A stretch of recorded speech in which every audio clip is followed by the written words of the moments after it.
Thank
you.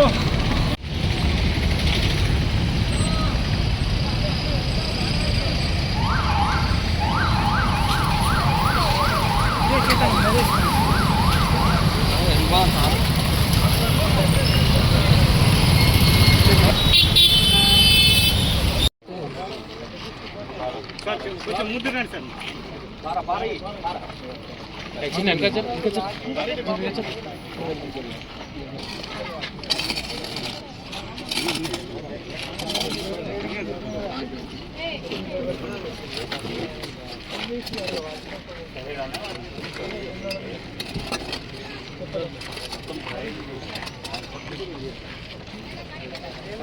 एक minute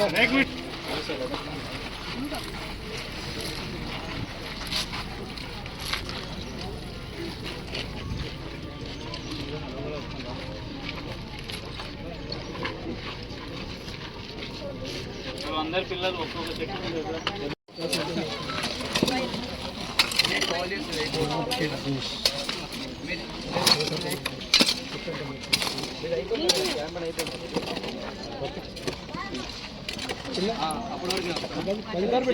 Sircilla పట్టణంలో world environment day 5th June celebrate చేశాము. అంటే వరల్డ్ ఎన్వైర్న్మెంట్ డే మన అందరికీ చాలా ఇంపార్టెంట్. ఎందుకంటే ఇప్పుడు మనం అందరు క్లైమేట్ చేంజ్ చూస్తున్నాము. ఆ పోలీస్ సైడ్ నుండి ఒక జస్ట్ చిన్న దీనిలో పార్టిసిపేషన్ అంటే అవగాహన ఇవ్వాలి. దట్ మనం సైకిల్ ఉంటే సైకిల్ వాడుకోవాలి చిన్న డిస్టెన్సెస్. జనరల్గా ఇప్పుడు సైకిల్ అలవాటు అందరికీ పోయినాయి. ఇంతకుముందు కూడా మనం ఒక డ్రగ్స్ రన్ చేసాము. అప్పుడు కూడా కొంతమంది పిల్లలకి మనం సైకిల్ గిఫ్ట్ చేసాము.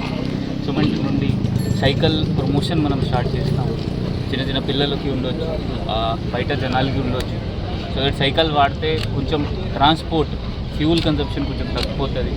మనం చేంజ్ మనం నుండి స్టార్ట్ అవుతుంది. మన ఏంటి అంటే జస్ట్ మనం ఒక్కరు సైకిల్ వాడితే ఎంత ఫ్యూల్ తగ్గిపోతుంది. సో మనం చేంజ్ తీసుకురావాలి అంటే ఫస్ట్ మనం మన దానిలో చేంజ్ చేయాలి. నెక్స్ట్ ఏంటి అంటే మనం హరితహారం ప్రోగ్రామ్, అది ప్లాంటేషన్ ఎక్కువ కంటే ఎక్కువ చేయాలి. ఎంత ప్లాంటేషన్ చేస్తే అంత మనకి మంచి ఉంటుంది. ఇప్పుడు అందరు ఇది ఎండాకాలం చూస్తున్నారు. ఇది ఈసారి hottest year in entire India. Last 4-5 years నుండి హాటెస్ట్ మే వచ్చింది ఇది ఇప్పటివరకు. సో క్లైమేట్ కంట్రోల్ చేయాలి అంటే మనం ఎన్వైర్న్మెంట్కి చూసుకోవాలి. సో పోలీస్ డిపార్ట్మెంట్ సైడ్ నుండి మనం 100% మన ఎఫర్ట్ పెట్టాం. జనాలు కూడా వాళ్ళ సైడ్ నుండి వాళ్ళ ఏమైనా చిన్న చేయొచ్చు అంటే చేయండి. డెఫినెట్లీగా ఎన్వైర్న్మెంట్లో కొంచెం ఎఫెక్ట్ పడుతుంది. సో మీ అందరికీ వరల్డ్ ఎన్వైర్న్మెంట్ అంటే శుభాకాంక్షలు. యువతకి ఏమని చెప్తారు సార్ గురించి చెప్తాను. సో మీరు గాంజా నుండి దూరం ఉండాలి, గాంజాకి దగ్గర వెళ్ళకండి. చాలామంది పిల్లలు అంటే కూల్ కావడానికి చుట్టుపక్కల వాళ్ళ చూసి వాళ్ళ ఎఫర్ట్స్లో వాళ్ళ చేస్తున్నారు, మనం కూడా చేస్తాం. దానిలో కొంతమంది పిల్లలు అడిక్ట్ అవుతారు. మీరు డెఫినెట్లీ మనకి చెప్తే మనం హెల్ప్ చేస్తాము, కౌన్సిలింగ్ చేస్తాము. మీకు సైకాట్రిస్ట్ కావాలంటే అదే సైకాలజిస్ట్ అదే అరేంజ్ చేస్తాము మీకోసం. బట్ మీరు మనకి చెప్పాలి. ఎవరైనా అలవాటు ఉంటే అమ్మ నాన్న కూడా మీ పిల్లల పైన మీ బాధ్యత ఉంటుంది, అది మర్చిపోకండి. చాలామంది పిల్లలు వాళ్ళ అమ్మ నాన్నకి తెలియదు వాళ్ళు ఏం చేస్తున్నారు. సో మీ వాళ్ళ గురించి ఆలోచించాలి, వాళ్ళు ఏం చేస్తున్నారు, ఎక్కడ పోతున్నారు. సో గాంజా కంటే దూరం ఉంటే మీకు అంత